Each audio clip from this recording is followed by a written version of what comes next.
2013 жылы облыс әкімінің қаулы шықты осындай дін мәселесін зерттеу орталығы құрылу жөнінде.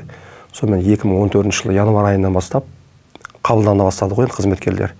Бірінші орталық басшысы Тарар Абуов қабылданды, одан орынбасар қабылданды, Жанар Алтынбасова. Одан кейін сонымен үшінші болып мен қабылдандым.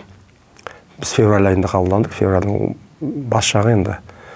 Содан біраз уақыт, бірінші құрылған уақытта да шамалы қиындықтар болды ғой енді. Отыратын жеріміз жоқ болды, орындықта.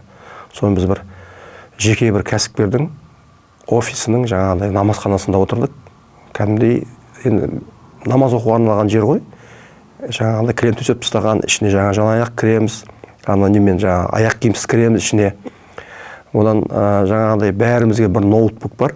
Ол да басшымыздың ноутбугі жеке.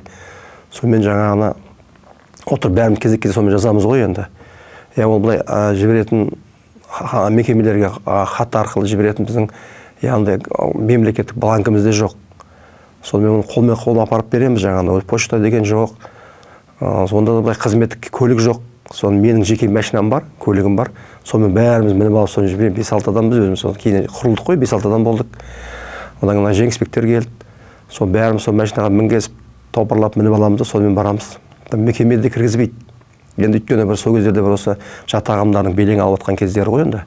Мемлекеттік бюджеттік мекемелерге барсақ, ой жоқ, біз молда шақырған жоқпыз деп. Қазір облыста бірден бір мекемеміз ғой, дінмен діннің саясатын, мемлекеттік дін саясатын жүргізетін облыстағы. Осылы жұмысымыз жандана берсін дейміз. Берекетті болсын, қызметкерлеріміз ұлғая берсін, көбейе берсін демекпін.